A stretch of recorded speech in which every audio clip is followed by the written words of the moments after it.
we are live. Welcome back. This next week, newest installment of the Mecca of Banter podcast. It's been a while, lads. We ended up having two holidays on Mondays, which is when we record every week.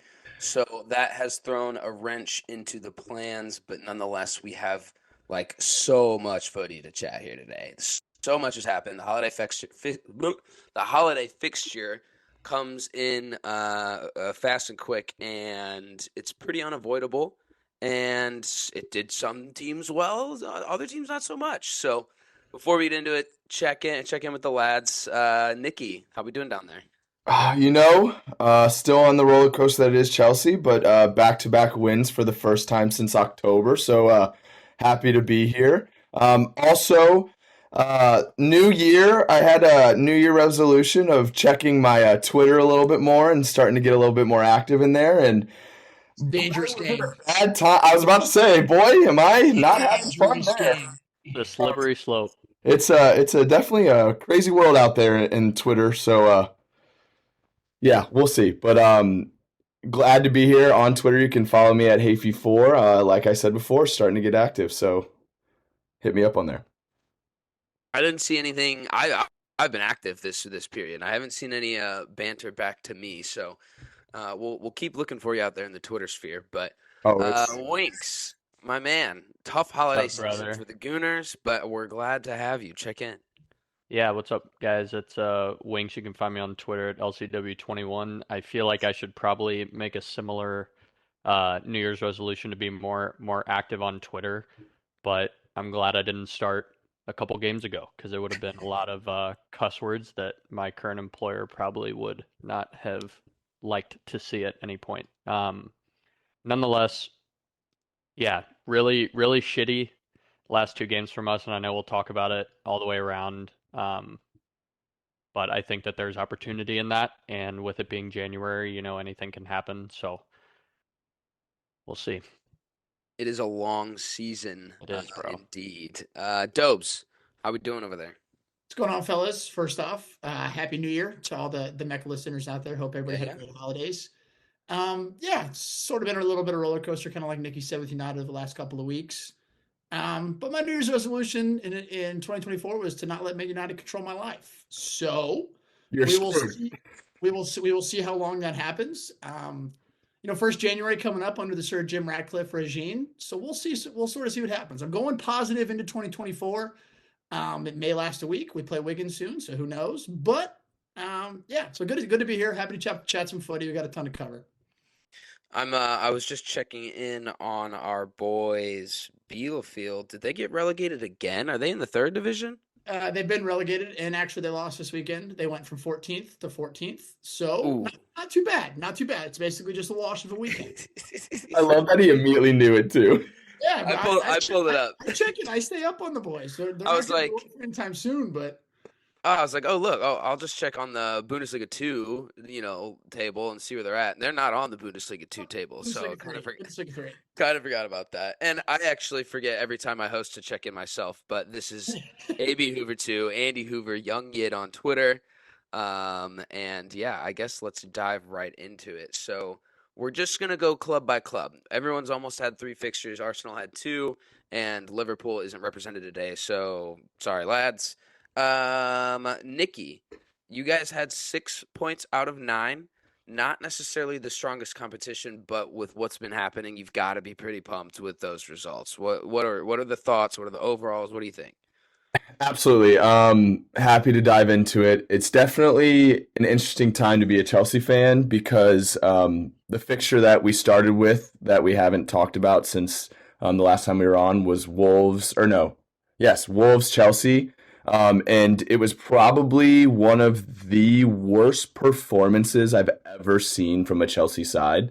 Genuinely. Like I watched it with my 10-year-old daughter, and she was pointing out very obvious flaws in our game that a 10-year-old could see. So, like, it was not fun to watch. And Cuckoo came on late and scored a goal for us. So that was like our only bright spot. But we did lose to Wolves 2-1. And obviously that completely shattered my day and did not have a good rest of the day. But then obviously coming into the Palace game, I wasn't having any high hopes after the performance we had just had. But I thought we had a great outing against them. We ended up beating them 2-1. I wrote, as I was saying before, I've been writing notes down on some of these games because I'm trying to have a little more context to these. But Nkuku started, and I thought he balled.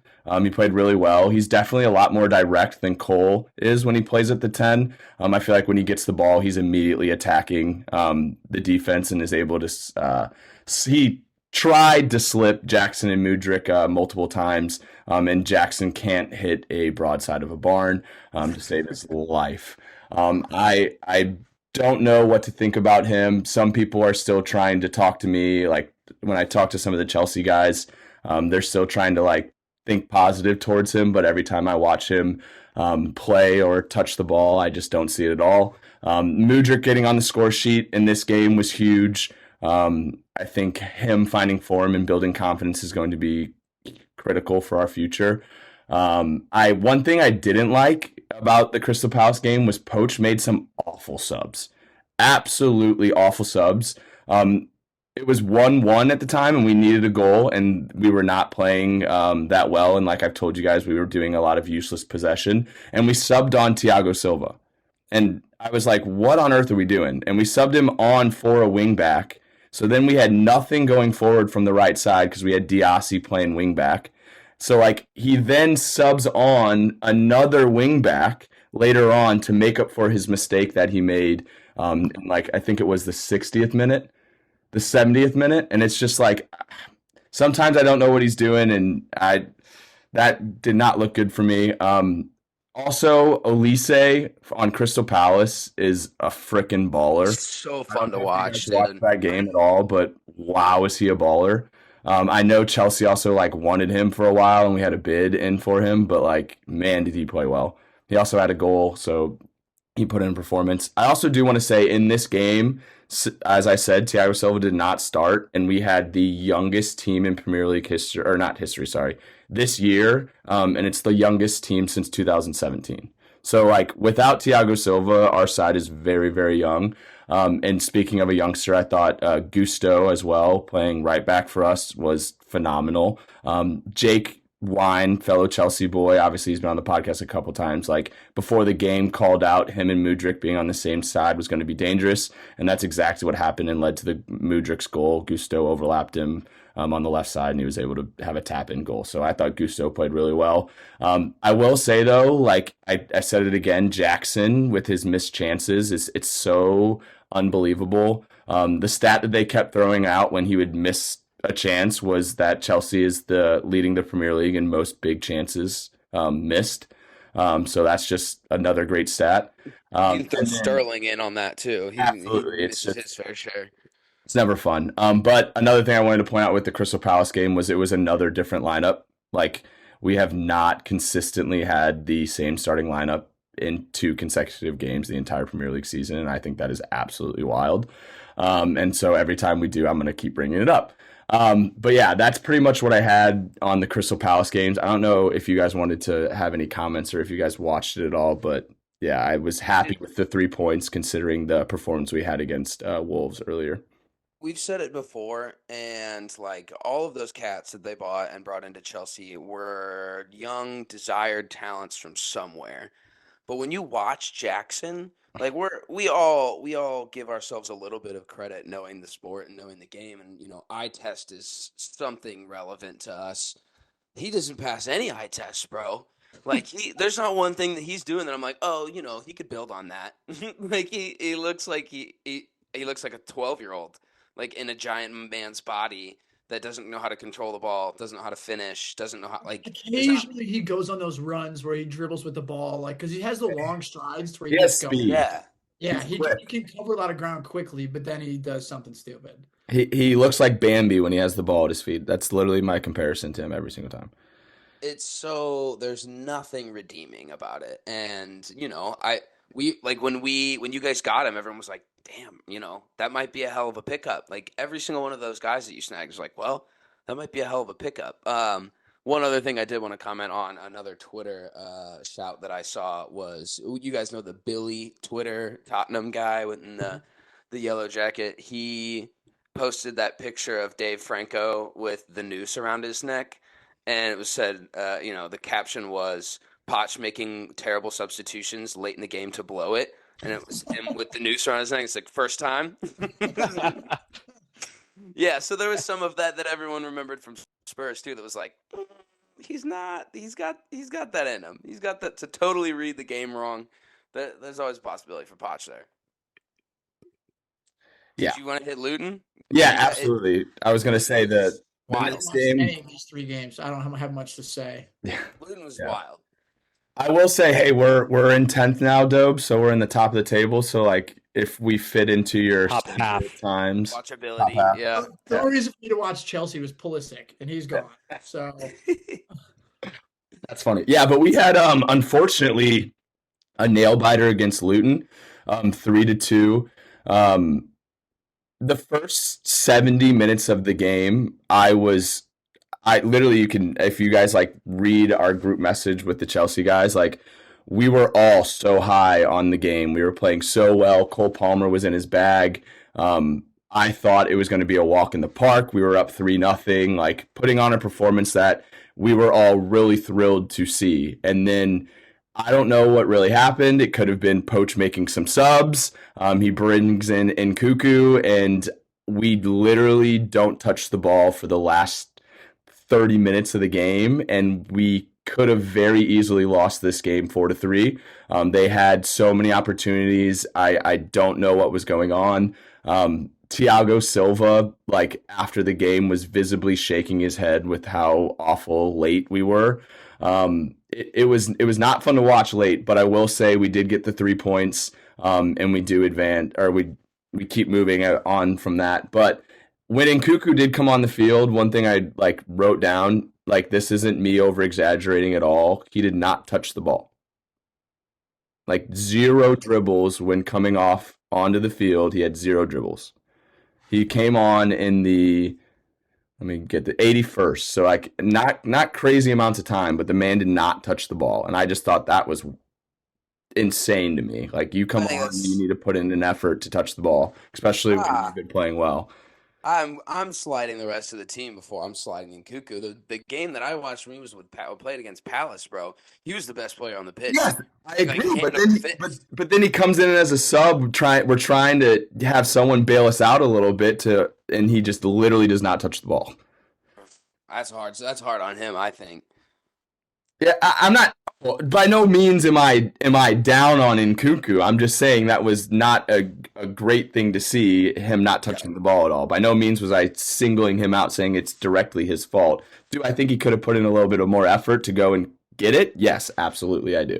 But another thing that I thought was interesting was Enzo didn't start against Luton, and I thought, obviously, I said before, for the first 70 minutes, Palmer balled out. At our 10 with Gallagher and Caicedo underneath him, and obviously Gallagher's been putting in shifts and he's literally undroppable at the moment. But yeah, I'm very excited to see the future with Nkunku back. I'm hoping that we play him and Palmer together and we give him some shots at striker. I'm not really liking the whole Nico Jackson with Nkunku underneath him because Nkunku's just feeding the ball to someone who's not going to score. So that's not great. The other last shout out I really wanted to say was Alfie Gilchrist. I don't know if you guys saw him. He was another one of those when he came onto the field. He came on late against Crystal Palace and also late against Luton. He's a 20-year-old Chelsea product, and man, does he put in the tackle. Literally the only 2 things he did in both games was just put in crunching tackles. And I love to see it. And that goes back to like kind of what I was saying in Nkunku. This guy, he's not a big name. He just comes in and like immediately wants to touch the ball. You know what I mean? Like I feel like there's a little bit of effort that can come when you're a sub, haven't been in the game, and you're expected to come in and make a difference. Is he a defender? Yes, he's a wing back. That's awesome. Yeah, I lied. He plays center back for our I don't know if it's our U21s, but he plays center back for one of our academy teams. And he's the captain, and then we're even playing him at wing back. Every once in a while you just need a good English boy. Yeah.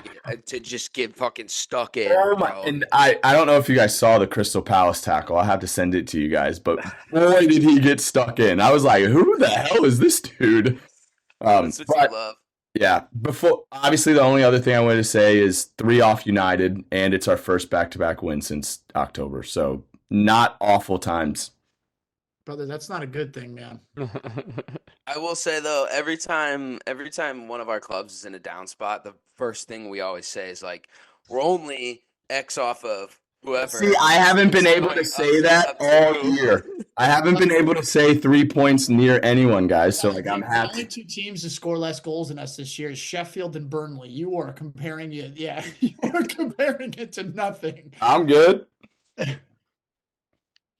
Well, that rounded up Chesley. They, 6 from 9. You can't be mad at that. And what I will say, I don't know if we've slighted it, but we've made a joke all year that can you do it on a Wednesday night in Luton? And a lot of teams haven't. We found out pretty recently that it's actually a pretty tough place to play, and they I hope they stay control. up too. I do really too. hope They're they fun stay to up. watch. Yeah, I They're was fun gonna to watch. piggybacking off of that, like the as I said, the last 30 minutes of the game were a nightmare, and like the atmosphere of Luton had a lot to do with that. Like you could like the faces on Chelsea's players were like in terror listening to them cheer the entire. All 10,000 of them. Yeah, This is what I'm saying. they were so loud. Like you You go hear from them like playing visibly on the Old TV. Trafford that is 78,000 people to all of a sudden you feel like you're at a fucking training ground, like legitimately a training ground. Yeah. It's a tough place to play. I mean, they kept Spurs close. They tied Liverpool. I think it was 1-0 against them or 2-1 or something. It was close Yeah. against them there. Who was Andros Townsend? Quick shout out from the former Spurs lad. I think he's like 36, 37. What a name! He's still. Ross Barkley too. Barkley balls for them. He's balling. Dude, and I've seen comps of him. When you're getting Twitter comps from a center midfielder at Luton Town, he's doing something right. That's really To be fair, impressive. he's like their only guy that Yeah. does stuff like that, but he does it well. He does it well for sure. We'll shift on over to Spurs, who had a similar run, I guess, to Chelsea. We'll just the results were 2-1 over Everton at Everton. Or no, I think that was at home. That's a lie. 2-1 over Everton, 4-2 loss at Brighton, 3-0 win at home to Bournemouth. My general thoughts are that they've all kind of looked the same. I think the most difficult, performance of the most difficult game in itself was Everton. Hear me out. They were on a tear. Deitch ball is in full effect. They're playing really well. And that one took a lot more of a mentality, I think, to get over the line than, some of the others that are a goal rolled offsides. Like some of those games were tough to watch. Emerson Royale and Eric Dyer have been the center back pairing for all 3 of these games. So I take all of this with a grain of salt at the end because there's nobody on the team. Like everyone's hurt, and like you don't want to sit and complain, but it's hard to watch and it's hard to justify some of those performances. But to pull out 6 points the way that they did, I was impressed. Richie has 5 goals in 5 games. I will repeat that. Richarlison has 5 goals in 5 games, 6 on the year. Turns out he was a striker, lads. We're going to double back down on that. I was going to say, nobody's ever said that before. Nobody's ever said that before. I recently started the Captains of the World Cup Netflix special, actually, right before I sat down for this podcast, and they showed his double early on. I don't remember who they were playing, and the bike, and Chiche doing the pigeon dance. Like those are the events that I want back at Spurs. Like that was so electric. He was so fun. Everyone was having a great time. It's really, really cool to see him scoring goals. He's also one of the least likable players in the Premier League, which I totally understand. Like I didn't even like him at Everton. I thought he was a twat, to be fair. So not everyone's rooting for him. Like that, I think he wears that chip on his shoulder really well, and he's a striker. He'll bag you one here and there with a sitter included, but he'll bag a couple. Destiny Udagi. I don't know how much I can say good about this kid. He's so good. He's so good. He covers so much ground. I mean, he saved 2 goals on himself on breakaways against Bournemouth last weekend. Like that, it was a one-on-one situation, and he came from left field. He came out of nowhere. He covered a ridiculous amount of ground, and he stuck a tackle in when it needed to happen. So his ability to get up and back is insane to me. And I feel pretty similar about Pedro Porro, except I think Pedro doesn't do the defense thing as much. Definitely more of an offensive threat and a ball carrier. I've got a lot of good things to say about these guys, and really like my biggest negative is that if we had a healthy team, I don't know if we're having the conversations about grinding out wins. Um, that we have the most goals in the league from open play. That's that's so sick. I've never said that about a Spurs team ever. That's the coolest thing I've ever heard. Open play goals are the best. Like the way that your coach is bringing a tactics and philosophy to the pitch, and it's working with none of your starting players. Like it's starting to trickle down. Like when Harry Kane wasn't on the field last year before, 2-3 years ago, like there wasn't much to give there. But we're missing half of our back line, our best midfielders, a winger. Like the list could go on, but they're still playing this way. Like, and they're gonna go to Liverpool, and they're gonna go to United, and they're gonna continue to play this way. Like that's the best part for me. I hope to God there's some players back come the United game. I also hope Onana stays and plays for the United game before he goes to the AFCON, because that personal opinion would rather have him than the You're backup. jinxing yourself. He's gonna have I like a might be 17 save, like shutout. I might be, but that's a risk I'm willing to take. Do you know any of the timelines for Madison and some of those other guys coming back that didn't get hurt super recently? Van de Ven, That's why he was playing again, or gonna be fit for us. there's rumblings that Van de Ven's going to be fit. And it's like that. You just don't want to play him. You don't want to start him a whole game. So even if he is fit for United, I would rather lose to United than use him for 80 minutes and he get hurt again for the rest of the year. Like that. That's a trade off that I'm willing to take. But if you can get 60, the team just gets so much stronger with someone who's built for the position and the style that you're trying to put. Matters probably won't be ready for United, but I'm thinking end of the year, or end of January. Um, it sucks because I think there's a lot of these guys that would have had, starting like team of the year campaigns had they been fit the whole time, and that just won't happen now, and it shouldn't, because the guys that are fit that play that have the most impact deserve those slots. But it's just thinking about what they could be to me is so exciting. I've never been excited for a Spurs team. Like that Bournemouth loss or the Brighton loss. It sucked, but it felt uncharacteristic. It was, if Bournemouth took their chances, it could have been 2-0 at half. If Bournemouth, if they played the way that they were playing and bagged the goals that they should have, it could have been a Brighton, recreation. So we're always teetering on the edge of just blowing it. But to think that there's guys that are coming back that are going to play better than the guys that are playing now while still getting results for the most part, that's cool. Not had that in the past. So what I think they're in fifth right now, 1 point off of City in fourth, and 4 or 5 off Liverpool at top. Are they 5? Are they at 45 or something? I know that the top five is decided by 6 points right now. Yeah. I think. Yeah. So We're they're 3 off. you're 1 point behind us and City at Yeah. 40 points. Y'all are at 39. Okay, that checks. So I'm gonna do the same thing, Nikki. Where they asked Postacoglu at the end of the last game, and they were like, "You're only 1 point off of fourth place," and he's like, "We're only 3 off of the top, mate." Like the mentality shift that he's brought is so cool. Vicario, I haven't even shouted him out. I think he's been the keeper of the year thus far. Yeah, 100%. I agree. And he's just like. There's not been any howlers that I can think of that come to mind. Like I know Allison's had some. I know We've had Araya, all of these guys you can just point out, and it's an individual moment. It's not, over the course of the year, but like he's just been so solid. Like it's cool. He's a freak. I love him. Like his cat. Like he makes the most exaggerated saves you've ever seen.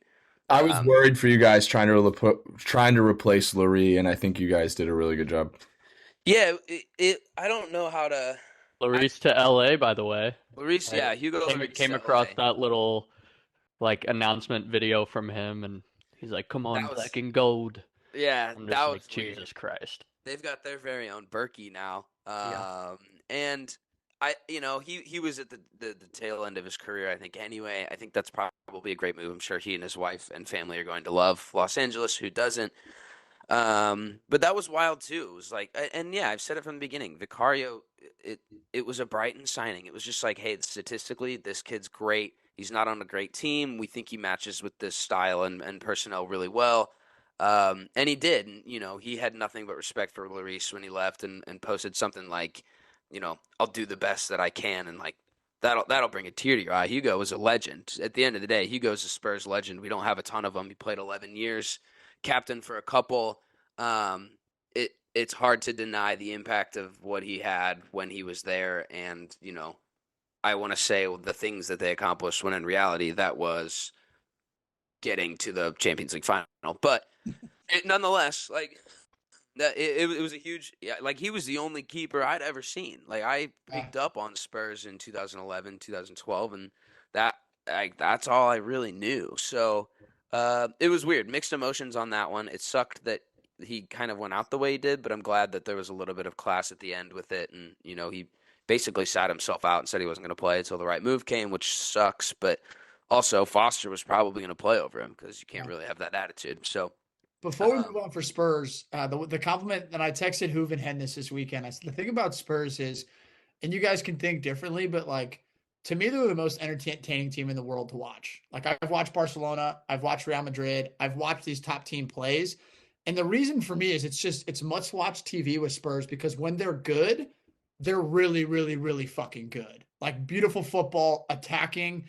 And then even when they're losing in a game, they're still trying to go for it. Like they're still going for it. They're still pressing forward toward like Spurs may not be good, but the game is always entertaining. Like yeah. regardless if they're winning, regardless if they're losing, like even against Brighton, like all of a sudden you were like, hang on a second, like they may be back in this game. It's one of those you can't turn your eyes off of, and I think that's what's cool about Spurs this year. I used to watch Spurs strictly because I was a diehard Harry Kane fan. One of my favorite players in the world. Love watching that guy play. And now I watch Spurs every single week because you just don't know what you're going to get. No Like idea. they may be the best team in the world. They may like break you down. Sunday maybe score worldly, or they may look like shit, but they're still entertaining. And I think that's a compliment to some extent because some of the games like shouldn't have looked that way against Brighton. But at the same time, Ange sticks to that guy's principles, and they go balls to the wall, and they're not going any other way, man. Dude, going from Conte and Mourinho to this, like Polar opposites. I can't even like the Conte Mourinho way works really well to win things and when you have the right personnel. Like Mourinho more or less changed the game when he was at Porto and won the Champions League based on his philosophies and based on his principles, which was if you let in 0 goals, you will not it's hard to lose the game. Like that is just what it was, and that's what it's been for him everywhere. And he's done really, really well with it. He's the chosen one, whatever you want to call him. And Conte's very similar. Um, we never had those players. Spurs never had those players. They were not mentally built for that. They were not tough enough. We never had depth. The squad itself wasn't strong enough for them to carry like that. Conte said at one of his press conferences, finishing in the top 4 for us this year would be like a final, or would like be winning a trophy. And Ange is like, fuck that, mate. We're only 5 off the top. So, like, there's just something different, man. There's something different. These guys care. And they're not looking at it like a a task, like a build their resume type thing. Like Ange is just hoping for the best at all times, every 90 minutes. It's just, hope for the best. Like, hope we can string some passes together and put some goals in the net. Go power friendship. Um, but yeah, it has been fun, and God, I don't know. What do you expect? I hope the You guys come won't. You back. won't say it. You won't say it. But you're right in the title race, my friend. There's who's not? It's like, dude, Villa's in the title race. Everyone's in the title race. I'm not Arsenal gonna was say what? it. Arsenal was what? 8, 9 points clear last year. And Yeah, it anything's it's possible. anything's possible. I'm never gonna be the guy to be like, we're gonna make a title charge in the second half of the year because that's just never happened in my I life. won't be. So, Thoughts um, on this Regulon rumors? He's already back. He Or was is it on. official? Yeah, I know the player talk happened, but I don't know if it was he official. was on. He was on loan. He was on yeah, loan. Then he's going to come back, and I don't think Spurs wants him, so he's going to go on loan somewhere else. I think. Yeah. Okay.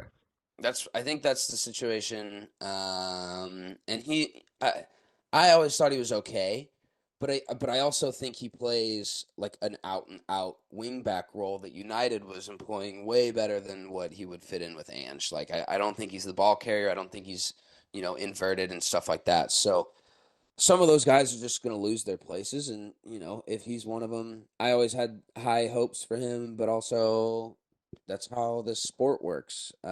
He did well for himself. He did just fine. Oh yeah, Marta, good for him, He did brother. well for himself. Good for him. Um, but yeah, moving on. Hopefully, some players come back healthy. Over to the other side of North London, where it was not a happy festive fixture period by any means. Two losses on the bounce: a loss to West Ham and a loss to Fulham. Winksy, dark times, or are we bouncing back?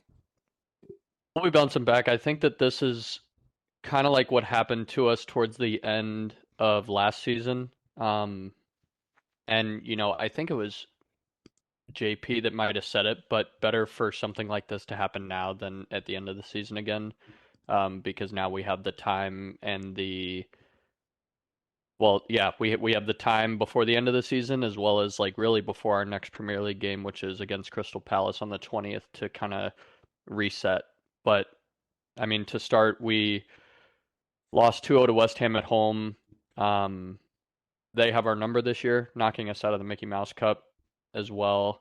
Um, you know, they seem to have our number, but that first goal, I don't know if you guys watched it, was for sure out of bounds. They didn't have a conclusive Ooh. angle, but dog, the angle that they did show of the goal line, what's his face's thigh was Owen. completely behind the white line and you couldn't see the ball. It was because it was in front of his thigh that was also behind the line. So, I mean, I get it. Like they didn't have a definitive angle to tell because his thigh's in line with the camera, and then the near side post is on in line with the other end. So super shitty. Obviously, a big momentum changer for us. Um, but also nonetheless a huge clusterfuck defensively. I don't really know. We had like five guys around the six, and just no. I was like, what the hell is going on? Horrible. So regardless of if it was out of bounds or not, the fact that we just seemed to forget what we were doing and what our job was in that moment, obviously wasn't a good sign at the beginning of the game. But with that being said,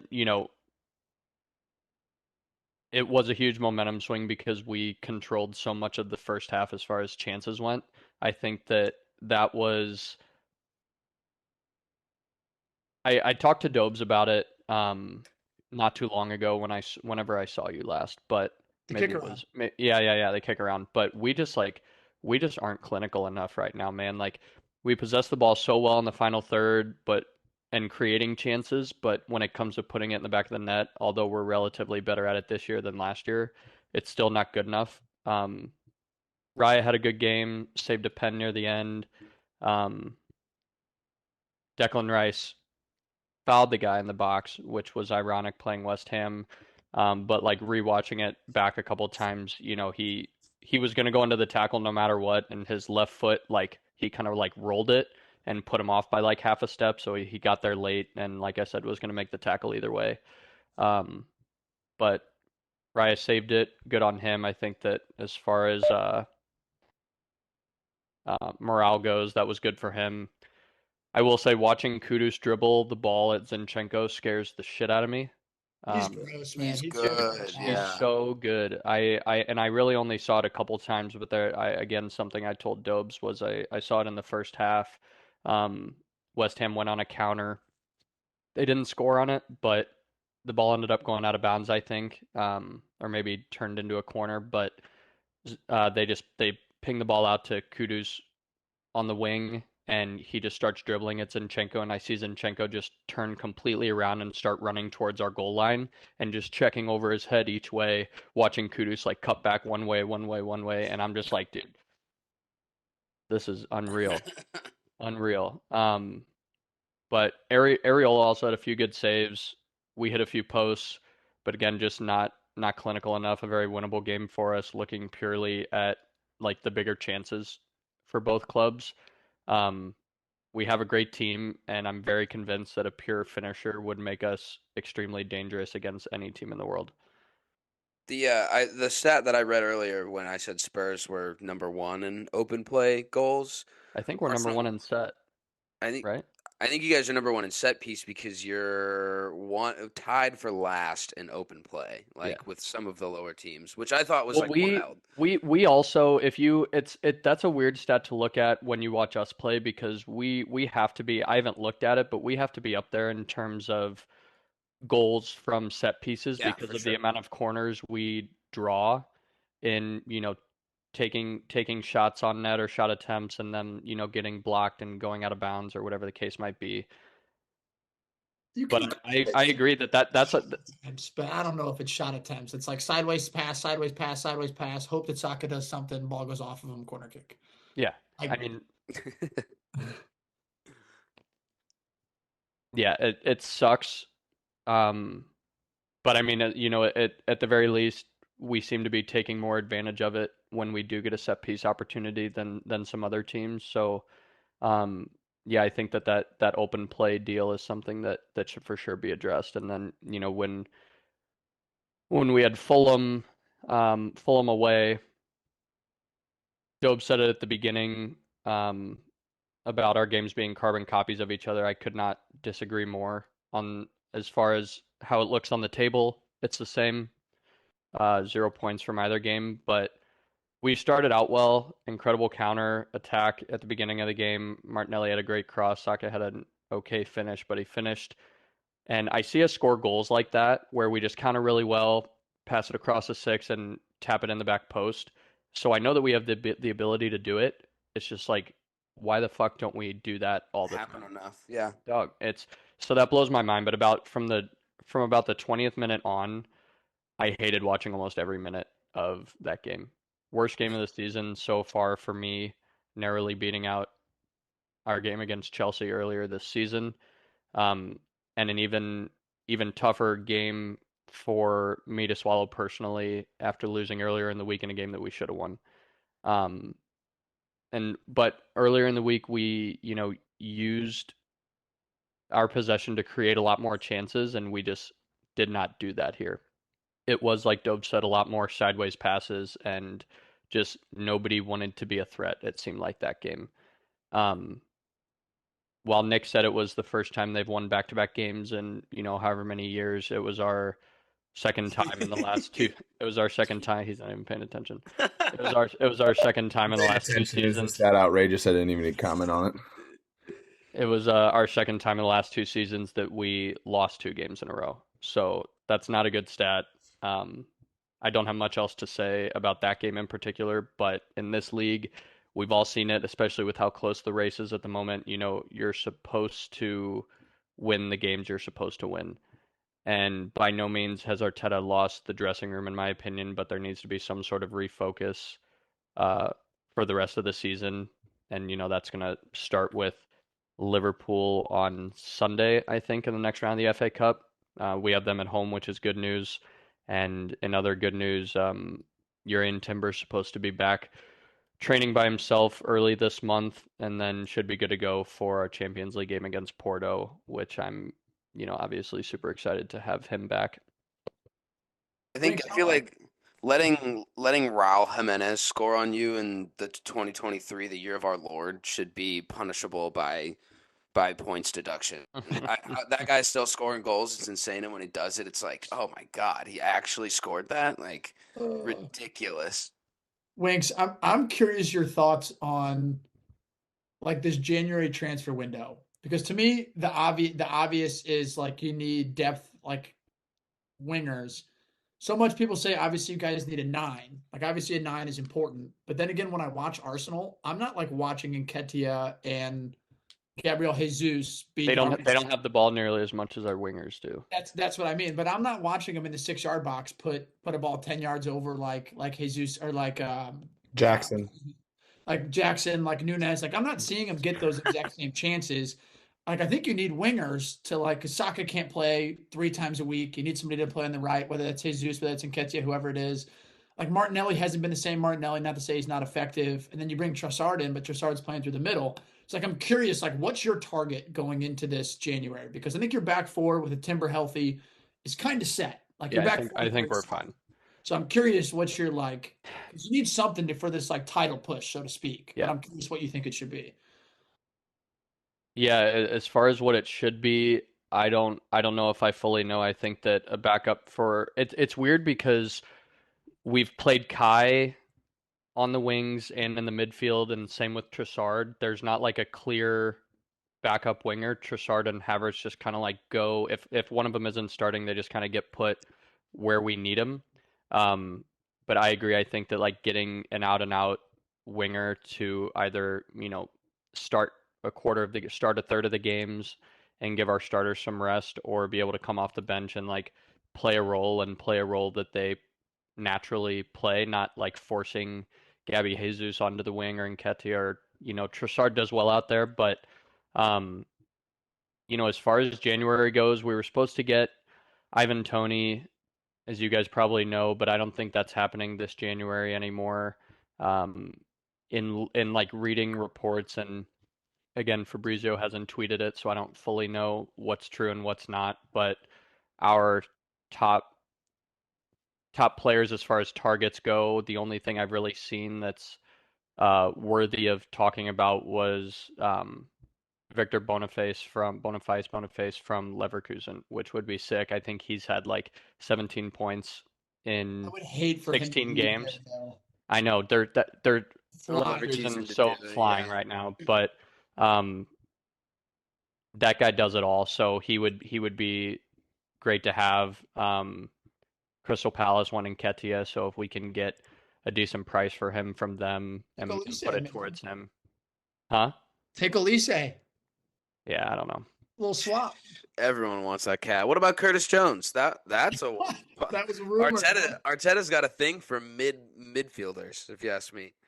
Might as well Mid play O'Neill. midfielders. Midfielders. Jorginho last January, Curtis Jones this January. I don't know, man. Those guys are not even starting on their own teams. So, So one midfielder, and suddenly they're all mid and then midfielders. I'm another confused. midfielder. If Jorginho had one Ballon d'Or run that we, oh, Italy, yeah, he's been squat. That's one Your other mid one is Curtis Jones, who you're apparently rumored with. rumored. All right, I doubt that happens. But that feels weird. Arteta did tell, I think it was like Daily Sport or somebody, that he's looking to add a defender, 2 center mids, and a striker before the start of next season. He didn't say anything about wingers, so I don't know what his plan is as far as that goes. Um, Whether that's trying to find 2 more center mids and then using Kai and Trossard as sole wingers, or whatever that might look like, I couldn't tell you. But we're also Mohamed El Neni's on his way out, and um, El Neni's on his way out, and Ketu's on his way out. Sorry, I'm losing my train of thought. And we've got one other guy linked with somebody, but I didn't write it down. So nonetheless, I think that something has to happen. I don't think that it needs to be anything like multiple signings by any means, but last January we signed like 3 guys, I think it was, and that was a good sign to see, just that we were spending money. But as far as I've seen, outside of the Curtis Jones stuff that I just saw today, a striker is kind of the only thing in our near future, but a winger substitute or 2 would not hurt for sure. We'll see how much. We'll give you We'll see Jackson how much Stan. Jesus. Shut up. We'll see how much Stan the Man wants to spend in January. But Having similar seasons, Jackson and Jesus, a little bit. So Arsenal pulled 0 points from the festive fixtures, but still in the top four nonetheless. And then that leaves us with United, who, once I get my phone open, I got you. um, Lost to three West Ham, points, beat three Villa. points from 9, 3 points from 9. one step forward, 2 steps back almost. It's the same thing we've seen all season. I mean, I don't really want to go too in depth into all these games because you can almost carbon copy West Ham and Nottingham Forest. We've seen the same exact issues that we've seen all season with United. We're not creative enough in the final third. We've been injury ridden, and some of this is injury, some of it's not. But when you look at the West Ham game and you start McTominay in the midfield, I know he's going to get so much hate in this little United rant. I have to say it first that I love Scott McTominay. I so wish that this dude You're knew his how to pass the doppelganger. ball, that knew how to pass the ball, that knew how to dribble the ball, that knew how to fucking do anything but like score a random goal because he's United through and through. There's maybe, I think maybe on our everyday 11, if you want to say that, there's maybe 2 or 3 guys that would like die for the badge. And he's one of them. But man, does he fucking suck, dude. Holy shit. So like West Ham, we gave up that early. We gave up a goal. We gave up another goal, and we just had no answers. You know, we have no answers when you're playing a midfield three of Mano, McTominay, and Bruno. Like Bruno takes on this role when he plays with those three to where he acts like he has to do everything. He drops back as like a 6 sometimes because he's not receiving the ball. There's no link up play, and he's most dangerous when he's sort of a 10. And so the midfield doesn't have any balance when that happens. And that's exactly what we've been seeing all season. And therefore there's no creativity going forward. Like I said earlier, we're I think third in terms of goals scored in the entire Premier League, just above Burnley and just above Sheffield, who are 1,000% going down. Like both of those teams are 1,000% going down. And we're third compared to those two in terms of goals scored. But then you saw a little bit of hope. And this is kind of what the United season has been. It's like we lost to Bayern, then we go to Liverpool and Anfield and we time 0-0. Then we go back away to take the momentum and lose to West Ham. Then we go to have a very, very good Aston Villa side at home. And yes, the first half was bad. 2 of the goals were almost carbon copies of each other. Cut back, nobody marking, nobody defending, bang, goal. One was from a cross, I believe, and it was tapped in, and one was just a McGinn ball played back to him. But in the second half, we saw a little bit of positivity. What I mean by that is Eriksen being back into that team. He played with Bruno almost exclusively last season, and what he's so good at doing with Mano, he knows how to drop deeper into the midfield, link up play between Mano and Bruno, allow Bruno to play in those areas to where he can just be nothing but a creator. And that's exactly how we scored 3 goals in that game. So we came back in that game. I got to mention it. I have to mention Højlund's goal. I know that he didn't play at the weekend. Højlund getting that goal in the manner that he did, and the way that he did, the relief on his face, the kid almost crying. It's like you can say that he should have more goals before that. You can say whatever it is. He's a 20-year-old that is supposed to be a talisman for United, who should not have to be the guy that we're relying on, but we are. So for him to finally score a goal was massive. And then it's actually kind of funny because Hoover texted me the morning of the Nottingham Forest game and was like, United money line question mark. And I responded instantly and I was like, typically what we've done is we've taken 1 step forward, 2 steps back, and we can't build on a result. And that's exactly what we saw at the weekend. A little bit of the blame can go on Ten Hag if you want to say that. Kobe Mano started with the same Eriksen and Bruno. So much of this was also the fact that Højlund got sick before the game. We were forced to play Rashford as a 9 with Anthony out right and Garnacho out left. And what that does is, we've talked about this how many times on this podcast, that Rashford's not a 9. You can't do it. Yeah.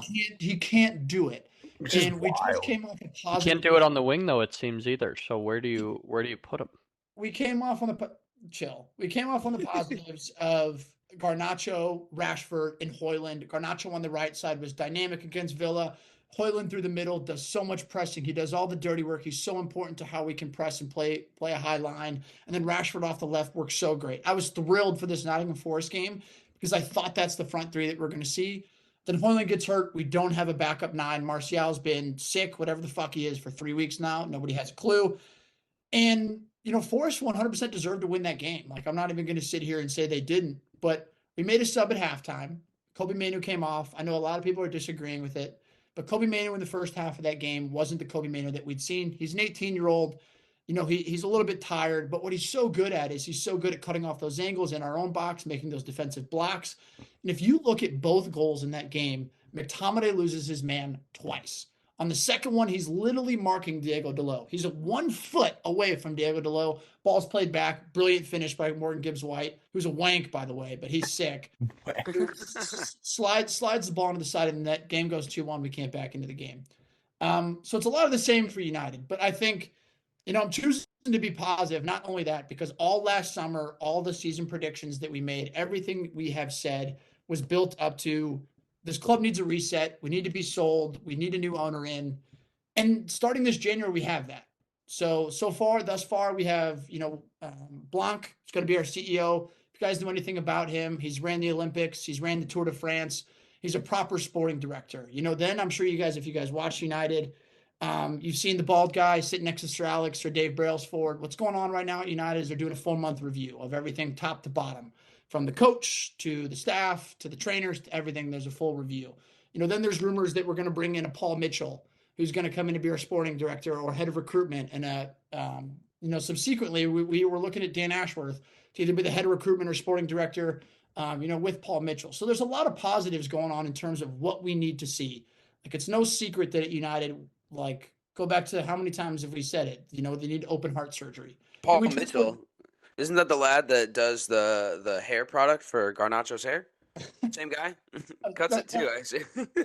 That was clever, but look at this guy's CV. Look at this guy's CV for players that he's found. And then you have Dan Ashworth, who's actually currently the sporting director at Newcastle, who are interested in. But then the combination of all these guys we're bringing in is what has me excited, because starting right now, Sir Jim Ratcliffe and his staff, even though they aren't necessarily active yet, because it still has to pass through the Premier League, they have final say on all signings. So I'm curious to see what happens. Where there's rumors of these guys we need to sign, there's rumors of these things that need to happen. The one thing that I hope they do is I hope they don't give up on Ten Hag. I really don't hope I hope they don't give up on Ten Hag, because he said it best. Last year, we outperformed what we should have been for the players that we had. And this year, we're underperforming based off of the injuries that we have. Ten Hag has said multiple times that he wants to play a certain style of football, but he can't play it with the current players that we have.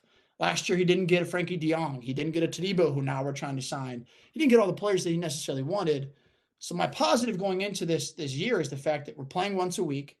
We're bringing in proper people to run the club. We may actually look like a sporting club more so than a commercial club.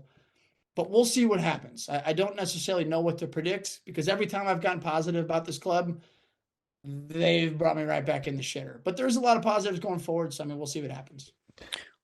Nicky, go. To be fair, he answered my question. I was gonna say, with all of that, do you think it's going to turn out well with this new ownership? Are you? You answered that with your positivity, which I respect, and I would hope you would want that in your new ownership. It can't be worse. Sir Jim Ratcliffe's taking over. He's a Manc through and through, born and bred United fan for his entire life. Owner of Ineos, very successful. Has already come out and said that he's not taking any dividends out of the club for 3 years. He's reinvesting $300 million back in Old Trafford. So he's saying the right things. And I don't necessarily think that we'll learn a lot this January about sort of the direction that they want to go. I think we'll learn a lot in the summer, because I think appointments will happen through the middle of this spring, sort of moving into the summer window, and then we can sort of see what takes place. And I think that Ten Hag is that guy, that he's a great identifier of talent, but can he get the guys on his own? He can't. He needs people in power to spend the money correctly, to get rid of the players correctly. And I think we'll have the potential to have that. But at the same time, it's there's no path for the Glazers to leave, which I think is the biggest negative for United fans. Within the buying the club, there's no direct path. There's no they can buy more shares in 5 years, so there's no direct path for them to leave. So I'm positive that, Sir Jim Ratcliffe and the Ineos team will take over, all sporting actions. But at the end, the leeches are still there. The leeches are still there. They want to still make money. They're a commercial club. We're the biggest commercial club in the world, and we're not a sporting club. So until the Glazers leave, I don't really know necessarily, but I'm going to give them some time until they prove me wrong. Do you guys have a youth number 9 that you're high on? If we're watching Rashford play as a 9 every week and it just not work, it's like beating a dead horse. There's a few kids that are coming through, none that are necessarily prem ready. And I think that's the one thing I am actually high on. Like against Aston Villa, there was one time we had 8 out of our 11 was academy players, Yeah. and like we came back in that game. So it's like we do have youth, we don't have a 9. Like Martial, you can't count on him for anything. Like 0. Like that guy is out. He's supposed to leave in January. Hopefully Saudi comes in and offers us 100 million for him or something stupid, and we fucking sell him off because we need a 9. We're right now we're relying on a 20-year-old to be our talisman and score as much as he possibly can. And then you have Anthony outright, who doesn't cross the ball. So it's like our attacking woes will continue until we can figure out how to do it correctly. Yep. Well, you mentioned it earlier. Our preseason predictions are up on Winks' computer screen to his right. And we are going to dive into our top 4 predictions that we made at the beginning of the season. We're also going to roll through our combined 11, which, spoiler alert from Winks, does not sound like we've made very many good picks. So we'll start with the top 4s. I'll let Lucas Winks pick it. Yeah. Hoove, since you're hosting today, I'll go with your top 4 first. And so just going 1 through 4, you had City winning the league, Arsenal finishing second, Still possible. United finishing third, Still possible. and Villa finishing fourth. Still possible. I mean, possible. At the end of the day, Still possible. We're playing once a week. We're playing once a week for 6 months. Then you had Chelsea at fifth. Okay. That one. Still possible. Still possible. I don't remember what my thought process was on just like literally giving up on Liverpool.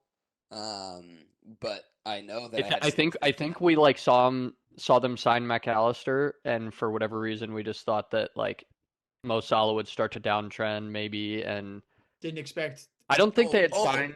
I don't think they had signed Sabazlai yet. Low blow job. It was also, I know that this definitely went into it. It was Klopp's 7th year at the club. Yes. Historically, his 7th year is the one where he sucks and then leaves at the end of the year. So That was last year, though. But again, still possible. I thought that was a conversation that I was like, there's no way. No, I remember having a conversation, yeah. I don't hate it. I don't love United up there, but and so I just completely left Spurs off the entire thing, which who's going to think that the Australian was going to do it? Not me included as a fan. That was just never possible. Yeah. Dobes, going 1 through 4, you had Arsenal, Manchester City, United, and Chelsea at 4. I know. Trusted Poach, but he shit the bed. I did too, dude. I mean, you would have thought with them spending a gazillion dollars and getting a new manager, you would have thought. I thought there was potential there. Who knows though? We're only halfway through. There's potential for anything to happen, which I think makes this interesting. But nonetheless, not a bad top 4. Nikki, you did not have Chelsea in your top 4, but you did have City winning the league, United finishing second, Arsenal finishing third, and Newcastle finishing 4th. United shout was wild. Newcastle. To be fair, I still think we'd be in this title race if we stayed healthy all season. I will say that. Same shit, different year. Newcastle's wild too because they started out doing well. Like we were. Like, left off.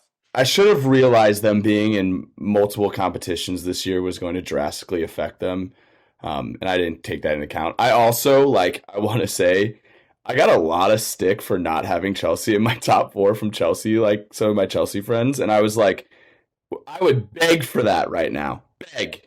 Beg for that if we get 5th. I love seeing Newcastle in the shitter. Fuck them. Fuck everything. That's about a good them. shout about them playing twice a week too. Do you remember what happened to Leicester, bro? Leicester got pummeled in the Champions League in 2016. Winksy, what was yours? Wild, yeah. So you and I had basically the same top 4, just switched around 1 and 2. But I had Arsenal winning the league, City coming in second, United third, Villa 4th. So yeah, Villa shouts. I had Liverpool at 7 and Spurs at 9, which looking at that were not good takes. But I'm pretty sure I had Liverpool pretty low. as far as Spurs go, we just had no idea what Ange was gonna do. I didn't, and so naturally I thought the worst. Yeah. Um, You were lucky I put you in 2. I tell you what, the whole league better be on notice of City. I've said Dog, this- I know we every time they drop points, we talk about it, uh, and then we lose 2 games, and they're ahead of us on goal differential right now. and Kevin De Bruyne is getting healthy. They haven't had Holland the last fucking last couple annoying. games either. It's like it sucks so much because it does seem like that. It's like, yeah, they're dropping points. Like maybe we're getting closer to them, and then it's like they have the best midfield in the Premier League to come back and get Yes. healthy. They're also, I read this, they're the only Big Six side and one of the only top 10 teams currently that are not going to be affected by AFCON or the Asian Cup at all. There's not one player going to AFCON or the Asian Cup. We're like I'm Spurs are thrilled losing 3 of their best Jackson is players. going. Like Thrilled we're Nico Jackson is going. There's some rumors. I don't want to be the guy to say this on the pod. Is Pep a little racist? Is Pep a little racist? I mean, Couldn't be my manager. Wow. he did Wow. he did say some wild shit during COVID or during like the Dude, his line was he was listing off essentially the different like races of people that were on his team, and then he said, and then there's normal people. yeah, dude. That was so out of pocket. Wild. Back at it, bro. Insane. But yeah, I think generally speaking, our top 4s, with the exception of Chelsea, no banter, just is what it is right now. I think that with the exception of Chelsea, all of those are very possible. And which is why I love that this season is as long as it is. I love our Villa shouts too, yeah. and I'm glad that that's holding up. Like they're a force to be reckoned with. Yeah, and one thing that looking at it, and we'll talk about it here in a second for our predicted team of the season, but we don't have a single Villa player in our predicted team of the season. Wow. Which it is what it is. A team can, still finish high without having a player in the team of the season. We've seen it before, but I feel like we should move into our predicted team of the season. Do you guys want to go position by position, or do you want to go like back Let's see line, how bad this midfield, is. forwards, and talk about them? Real quick, who would you guys put from Villa in the team of the season? Like beginning of the year now. Wow, like that. Like I don't know if there's anybody that like Maybe Douglas Luiz. Yeah. Or is Watkins? I mean, he's got 9 goals. He's got 8 assists too.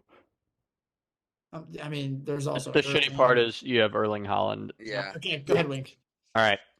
So I guess we'll start with the front line then. We did have Haaland at striker so far. I feel like that's, even though he's been kind of quiet as far as City's performances, he's still bagging goals, and He's I don't think 14 goals. What the? And he's been injured. Yeah. Insane. On the left, we had the United lad Marcus Rashford. No. Still time. Oh my god, that's bad. I know for a fact I vouched for that one too. Damn it. Well, I mean, to be fair, After his last year and then preseason, it was a valid take. Yeah. Again, similar to Spurs, like I don't think many people could have predicted exactly what has happened. I'm pretty sure I threw out Son as my vote for. He's back with his ex-fiance in second half season. Oh yeah, that's what you were saying. I remember that. Him and his fiance broke up. They're engaged. Son has the same amount of goals now than he had all of last year. So I know for a fact that played into me being like, I don't know if he's still the same guy. Like it was gonna be his team, but after his last year's performance, I had a hard time thinking that, but that's been since shattered. So yeah. On the right, we had Bukayo Saka, which I think, I hate to say it, but Mo Salah has that right side locked up pretty well right now. But again, I think that, as far as right wingers go, he's got to be a close second, and there's time depending on, I don't see him scoring a shit ton of goals the rest of the season. He definitely will score some, but I think that one of his biggest strengths for potentially getting into this team is going to be getting assists and putting balls at the back post or swinging them across the six. Let's throw in like who we think is in it now. So Holland we're good with. But No Rashford. gotta shout out Solanke, man. 12 Dude, goals. I Good shout. love that guy, bro. Yeah, I 12 love goals. him. He totally deserves to be in it, and he's doing it on his own, bro. Like he is dogging teams by just I being just feel like full strength. whenever these official team of the seasons get pronounced, they don't necessarily always take that into account. I feel like there are a lot of times players from big clubs get chosen because they finish higher, and Yeah. it's I agree, but it's tough to It's predict what it's a the great actual team is going to be, knowing that they do that a I lot know of he's times. been playing in the middle, and Henry gave him a little shout out too today. But Phil Foden has been playing well also. He's If one we of want those to throw him on cats. the Like, wing. where the hell are you gonna throw him? Yeah, Like, I would still love to get Phil Foden. That'd be so fun. All right, so we have the front line predicted of Holland, Rashford, and Saka. Our two cams, KDB, Oh, great. we have yet to see, but knowing him, there is still still possible. time. yeah, Still possible. So I don't want to say that was a shitty pick yet. But we had KDB in one of the slots, and then Bruno Fernandes as the other, who has been one of my least favorite people to watch yet again this year. Still just, leading the charts and almost everything. But dude. One of the things you mentioned, I meant to say it earlier when you were talking about Bruno. When he plays hero ball, this is where he gets a bad rep, in my opinion. he He doesn't does have a this. choice to sometimes. Well, yeah, but then he does this hero ball thing, and all he does is bitch at teammates when he's doing, the role that maybe they should be doing, or he's just taking the space that they would normally be taking. It's like sometimes these guys aren't blameless, and he's the captain, and obviously cares about it, but like he just bitches, bro. When he's not playing well, when the team's not playing well, he's just such a negative personality to watch on the pitch. Do I you can speak agree with Portuguese? 100%. What? Do you speak Portuguese? Because I don't know that he's necessarily bitching the entire That's a, time. that's a good point. He always looks angry, but to be fair, a lot of those Portuguese cats kind of always look angry Yeah. when they're playing. Like, I don't know, man. His the biggest issue with Bruno this year is generally it's Casemiro getting hurt because Casemiro has been that rock of a six that allows Bruno to not have to do multiple roles, and so I'm very very excited for a Kobe Manu, Casemiro, Bruno Fernandez, or even slide in Casemiro Mount. We haven't seen that this year. There's still hope for Bruno. I mean, he still created the most chances in the Premier League. He's created the most chances in 2023. Like Bruno Fernandez is still a baller. I just think he needs some midfield help. But yeah, I don't know who I'd put in that spot right now. Matters got hurt. Maybe Matters. if Matters doesn't get hurt, I think I that's a don't know. shoe I don't in. know who else he But put in that spot. he hasn't played in a minute. Cole Palm? There's a Honestly, shout. There's a that's a shout. shout. I don't He hate it. continues what he's doing. I Trying to wouldn't think. I wouldn't call Morgan Gibbs White a 10 of the year, but he's also had a pretty good season. I don't know, Tough. man. Palmer's a good one. I'm thinking of City, but nobody is that. Can't. I don't think Sa- it's. I don't think it's Odegaard I don't think yet. it's Odegaard. I don't think it's Szoboszlai yet either. I think I rate him, but I don't know. I don't know either. No idea. We did have Rodri at the six. I think he's a lock still. Yeah. Outside of him, I think we could. I think this is where we slide in Douglas Luiz with the players that could play the 8 to 10 role.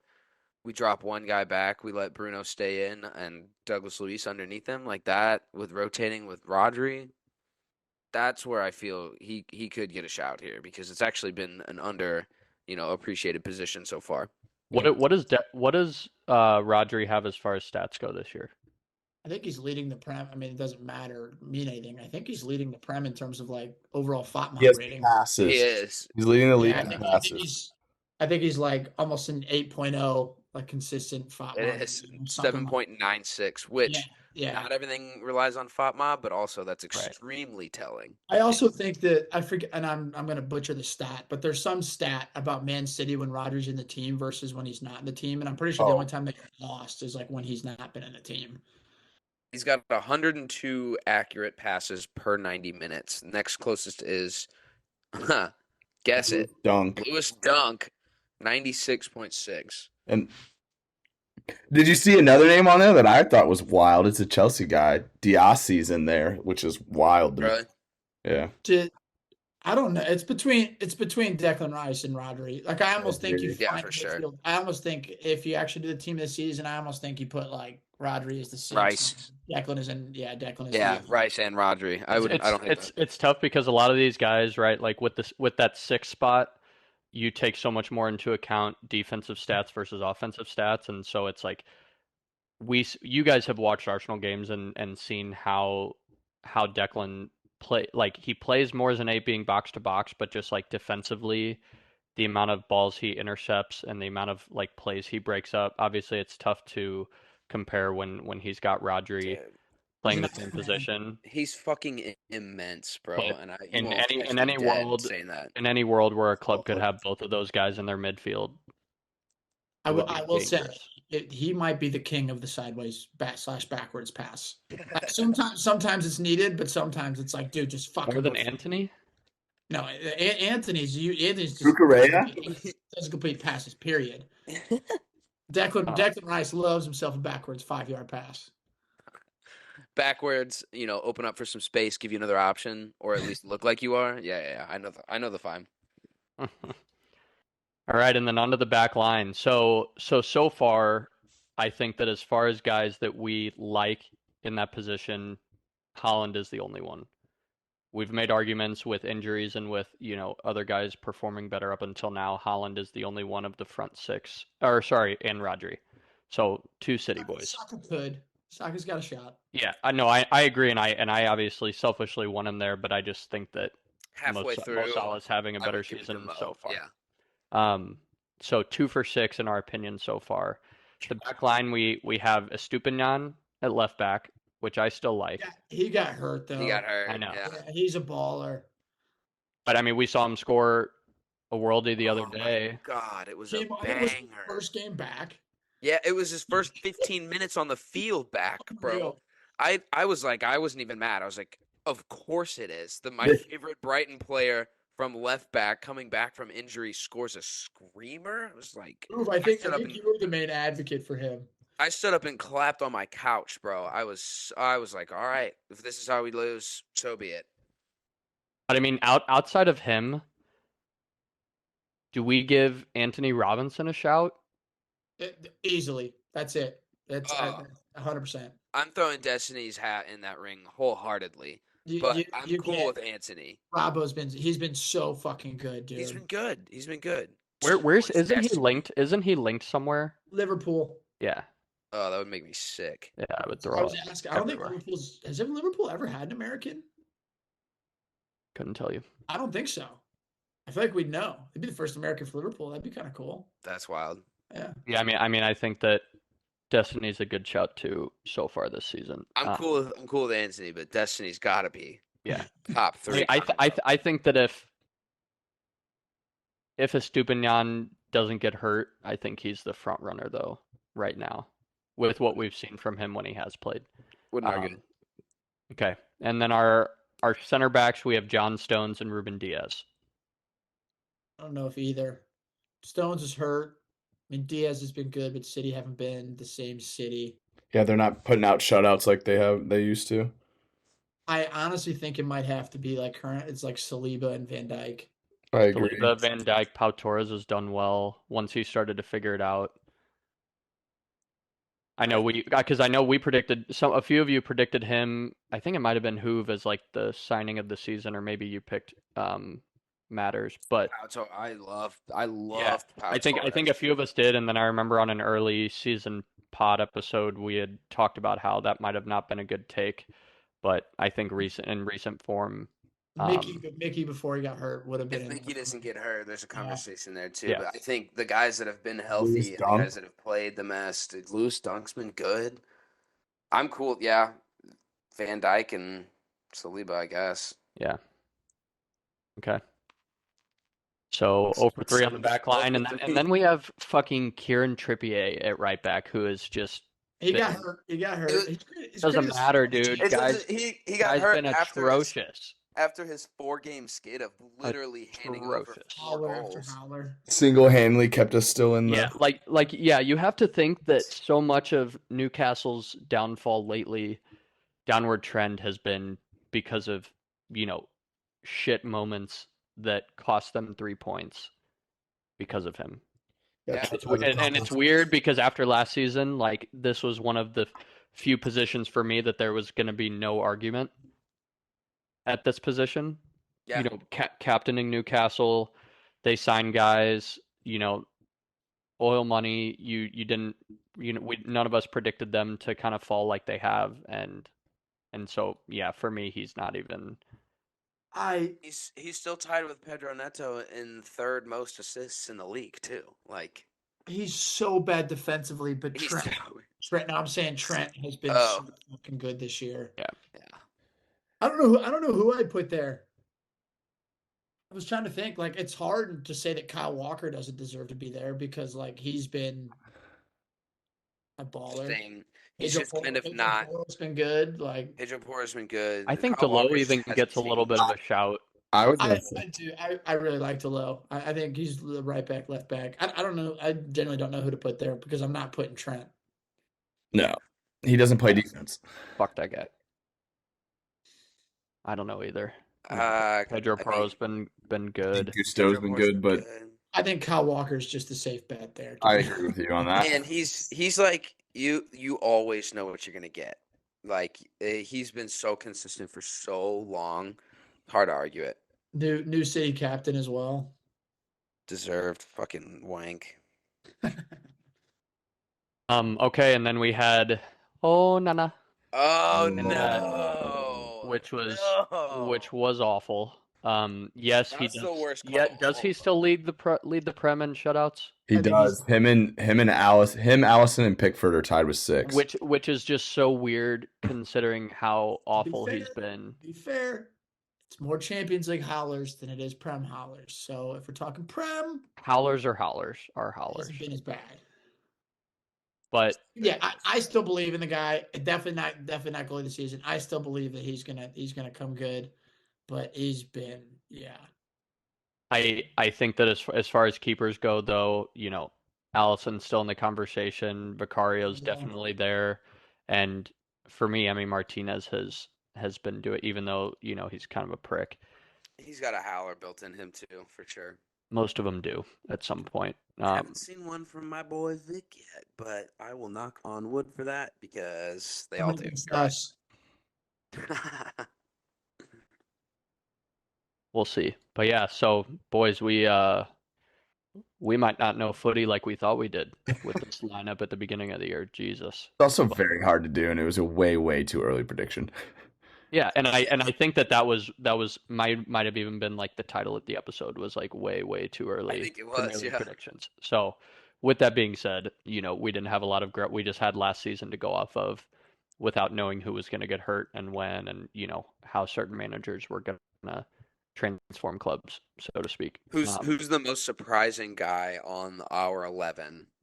That we put on the 11 before the season. Who's the most surprising to you guys? As far as how they've done, Rashford. Yeah. Rashford. I mean, Rashford and KDB for me, because obviously nobody thought he was going to be hurt up until however many more weeks he's out, a couple, but yeah, him and Rashford. Trips is up there too for me. Like he was so consistent last year.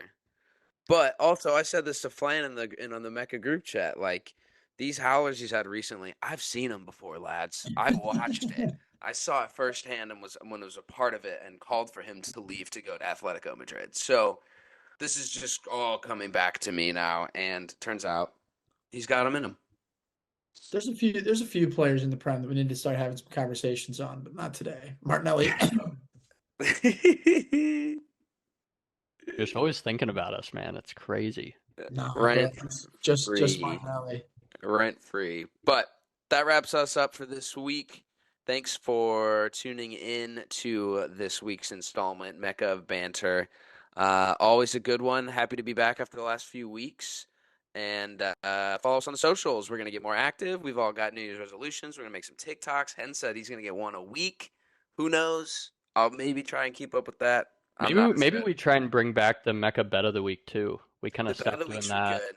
I've also been on a just ridiculously bad skid of gambling, so don't I've take taken a my little break. bets. I've taken a little break from it, and I think Yeah, Done it's I'm I think also it's yeah. done for me sure well. making a burner. 100% That a burner. that Bama dive call last night scared me, but Oh we'll my god. different Oh time. my The god. QB dive. I don't care That about was nothing but Tide. I good got it. I Blitz, wanted time blitz. Blitz, Bama Blitz. Anyways, cheers, boys. Well Follow, done. yep. Follow us on the socials, TikTok, Twitter, everything. We're active. Happy We're out 24. there. Happy New Shout us Year. out. And lastly, shout out to our boy Josh Yarrow for getting married over the break as well.